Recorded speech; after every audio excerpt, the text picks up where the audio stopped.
How to check Instagram call history. Hey everybody, welcome back to our channel. In today's video, we are going to learn, can we check Instagram call history?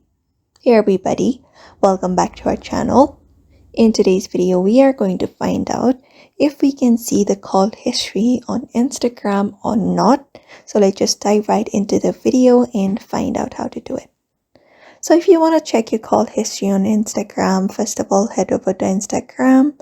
And once you are there, you can head over to direct messages at the top.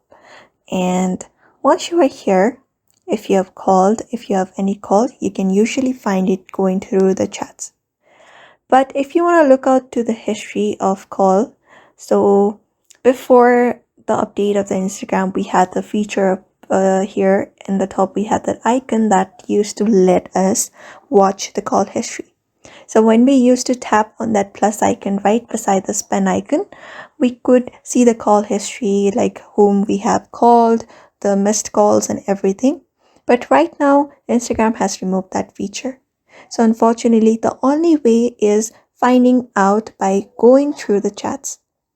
So you need to go through the chat of the person with whom you have called, and here you should be finding this video call started, video call ended, and that is only the method for now you can use up in order to see your call history on Instagram.